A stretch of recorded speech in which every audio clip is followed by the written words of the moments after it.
हाँ भाई, कोलंबिया से रिलेटेड किस्सा बताता हूँ आपको, बढ़िया, मतलब काफ़ी किस्से कोलंबिया के, तो पर एक काफ़ी इंटरेस्टिंग।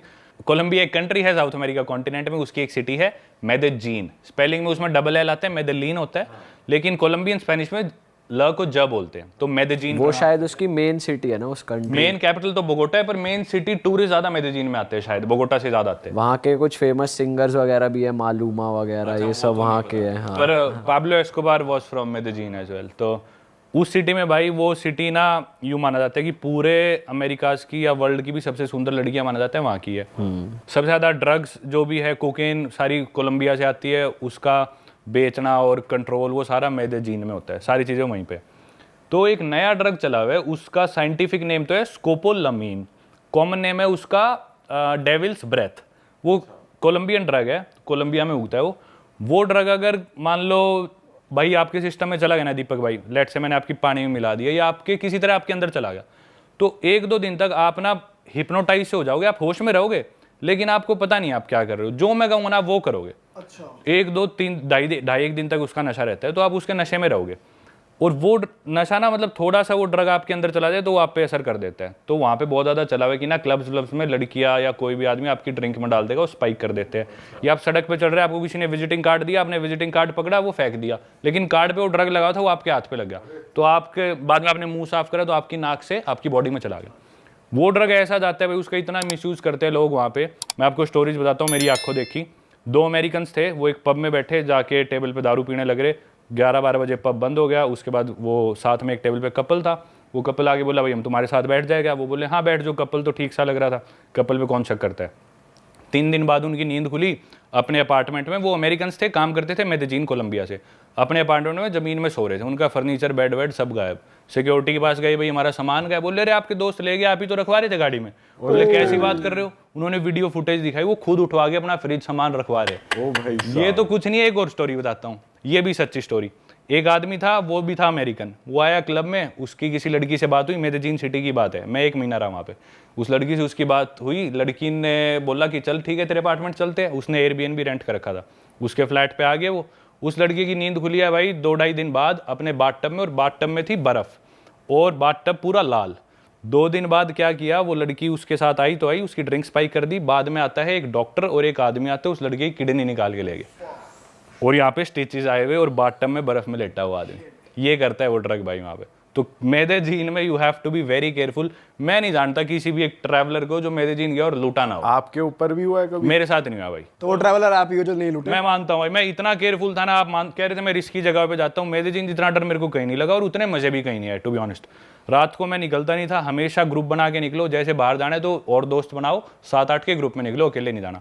एक आधी बार मजबूरी मेरे को रात को जाना पड़ा है तो मैं शॉर्ट्स जूते पहन के निकला हूँ, फोन वोन घर पे छोड़ के, और भागता हुआ जाता हूँ और काम करके भागता हुआ आ गया। वरना बाहर निकलो ही मत। ड्रिंक हमेशा अपनी कवर्ड रखनी है, अंगूठा डाल के रखना है। ग्रुप में रहना है, अनजान आदमी से बात नहीं करनी, अनजान लड़की से बात नहीं करनी। लोग सोचते हैं भाई इतनी सुंदर लड़की आके मेरे से बात कर रही है कुछ, अरे भाई तुमसे इंडिया में बात नहीं करी, वहाँ पे कोई क्यों करेगी। सही बात। तो ऑब्वियस आदमी को पता है मैं कितना पानी में हूँ, तो जाके ना ऐसे कई लोग यूँ रिफर जाते हैं कि मैं तो यूँ। तो थोड़ा वो चीज़ ध्यान रखनी पड़ती है। आप कंट्रोल हो, आपने देखा हो तो कोई दिक्कत नहीं। भाई ड्रग कार्टेल यार मेक्सिको में भी बहुत है और क्राइम रेट भी है, तो वहाँ गए हो आप, वहाँ का कुछ बताओ। वहाँ पे भाई आप नाम लो, कंट्री का किस्सा है मेरे पास। तो जो जितना पहले क्राइम था ना, वो था मोस्टली कार्टेल्स वगैरह, कोलंबिया में ज्यादा कंट्रोल थे। कोलंबिया में अब कार्टेल रिलेटेड क्राइम कम हो गया और वो शिफ्ट हो गया मेक्सिको में। तो मोस्टली जितने भी कार्टेल थे वो मेक्सिको में। मेक्सिको का जो ड्रग लॉर्ड है मेन, वो है एल चैपो, जो कि अमेरिका में शायद कोलोराडो की जेल में लाइफ सेंटेंस उसे मिली हुई है। पाब्लो एस्कोबार तो कोलंबिया में, बट अभी भी उसकी कार्टेल चल रही है। हाँ वही बता रहा हूँ मैं, उसी पे आ रहा हूँ। उसकी कार्टेल है सिनालोआ कार्टेल। तो मैं एक सिटी में रहा था, ग्वादलाहारा, जो कि मेक्सिको में, ये उधर भी मेरा 1 महीना। उस सिटी में ही वो ऑपरेट करती है, उसके आसपास आउटस्कर्ट्स में सिनालोआ कार्टेल। एल चैपो भाई इतना इन्फ्लुएंशियल आदमी है, उसके लड़के को पुलिस ने पकड़ लिया था 2-3 साल पहले, शायद 2019 की बात है, कोविड से पहले की। तो भाई उसके कार्टेल ने आर्मी पे हमला कर दिया, देश की पुलिस पे, सड़कों पे लोगों को मार रहे, गाड़ियां पकड़ ली। तो मतलब इतना प्रेशर आ गया प्रेसिडेंट पे, उसके लड़के को छोड़ना पड़ा। क्यों छोड़ना पड़ा? क्योंकि भाई उसके कार्टेल ने आर्मी पे हमला कर दिया, इतना दबाव बना दिया। अब हिम्मत करके उसके लड़के को थोड़ा सा दोबारा पकड़ा है, 1 साल भी नहीं हो, कुछ महीने पहले दोबारा पकड़ा है। तो दोबारा वहाँ पे वो कर रहे हैं, लफड़ाबाजी, राइट्स वगैरह चल रहे हैं। एनीवेज, मैं था भाई ग्वादलाहारा सिटी में, हम हॉस्टल से गए, दोस्त बन गए। एक दोस्त था मेरा अर्जेंटीना का, मैक्सी, और एक अमेरिका का ऐसे हमारा ग्रुप सा बन गया 6-7 लोगों का, हम चले गए क्लब में। तो ग्वादलारा जो सिटी थी उधर एक टेक्नो क्लब था अच्छा, तो अपने को ज़्यादा टेक्नो वेक्नो समझ में नहीं आते, पर ठीक है जाके खड़े हो गए, हाथ पैर वैसे ही लाने होते। तो मैं अपना खड़ा रहा, वहाँ पे हमारी होगी दोस्ती 2 लड़कियों से, हमारे ग्रुप में लड़कियाँ भी थी ऑलरेडी, तो 2 और लड़कियों से हमारी दोस्ती होगी। तो हमने सोचा चलो वापस हॉस्टल चलते हैं। हम आके अपने हॉस्टल में, डॉर्म्स में तो लोग सो रहे होते हैं, तो हम बैठ गए छत पे, सुबह के 5-6 बज गए थे। एक लड़की को ठंड लग रही थी, मेरे पास एक्स्ट्रा जैकेट थी, मैं अपने बेड में से ला के मैंने उसे जैकेट दे दी ऊपर छत पे, ले पहन ले। बात चलने लग रही है कि भी अच्छा क्या करते हैं सब, सुबह के 6-7 बज गए, और उनमें से एक लड़की, तो कुछ लोग उठ भी गए, जाके सो गए, तो हम 4-5 लोग बचे थे। तो उसमें से एक लड़की बोलती कि मेरे पापा एल चैपो के लिए काम करते हैं सिनालोआ कार्टेल में। और भाई हम जो, मैं और मेरे साथ में 1-2 दोस्त हैं, हम बिल्कुल ऐसे सुन रहे हैं कि भाई किसके साथ बैठे हैं हम, मैं यहाँ पे तो कोई बचाने भी नहीं आने वाला, कुछ होगा तो। मेरी जैकेट उसके पास, आज भी उसी के पास है मेरी जैकेट, मैं लेके नहीं आया। मैं भाई बाथरूम के बहाने गया और आगे बेड में सो गया। पता चला जैकेट मांगने के बहाने कुछ फंसा वसा दिया, कुछ मैं इनके साथ कोई गलती से भी उचनूक होगी तो उचनीच होगी तो मैं ठीक नहीं, मैं जाके सो गया अपना। और मैंने ना उसे कभी कांटेक्ट करा ना कोई बात, मुझे नहीं पता वो कहाँ है मेरी जैकेट। भाई आपने कभी रेसिज्म फील करा है किसी कंट्री में, और सबसे ज्यादा कहाँ फील करा है? सबसे रेसिस्ट तो शायद पासपोर्ट ही आपका, कितनी प्रॉब्लम हो जाती हाँ, अपने इंडियन पासपोर्ट पे ट्रैवल करना बहुत मुश्किल है। कई लोग इस बात पे मेरे को बोलते हुए भैया आप इंडिया के पासपोर्ट की बुराई करते हो। भाई मेरे जितना प्राउड इंडियन शायद ही कोई हो। मैं अभी भी इंडियन पासपोर्ट पे पूरी दुनिया घूम रहा हूँ। I am a very proud Indian.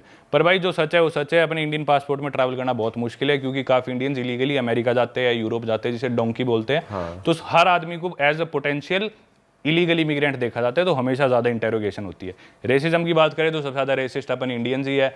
तू कौन सी जात का है, तू काला है, तू गोरा है, तू कौन सी स्टेट का है, तू नॉर्थ का है, तू साउथ का है। इतना रेसिज्म कहीं नहीं है जितना अपने बाहर ऐसा कोई खास रेसिज्म होता है, थोड़ा बहुत हर जगह। मेरे को इतना ज़्यादा फील हुआ, मेरे को हमेशा स्पेशली फील हुआ, क्योंकि एक स्टीरियोटाइप सोच रखा होता है इंडियन होएगा कोई छोटा सा आएगा चश्मे लगा के कंप्यूटर पे काम करने वाले हो, तो या फिर होगा वो डोंकी वाला जो पेट्रोल पंप पे काम करते हैं, मैकडी पे काम, तो सोचते हैं इंडियन और बैकपैकर ऐसे ट्रैवलर दुनिया घूम रहे हैं। तो मेरे को देख के आमतौर पे लोग थोड़े से इंप्रेस हो जाते हैं, भाई इंडियंस हमने देखे नहीं ऐसे ट्रैवल करते हुए, और इंडियंस तो छोटे छोटे होते हैं, आप थोड़े लंबे हो, देखने में थोड़ी सी आपकी हाइट बॉडी, तो ऐसा कुछ हुआ नहीं। हालांकि मैं भी काला ही हूँ, कालो जैसा ही हूँ, पर मेरे को कभी ऐसा रेसिज्म नहीं हुआ।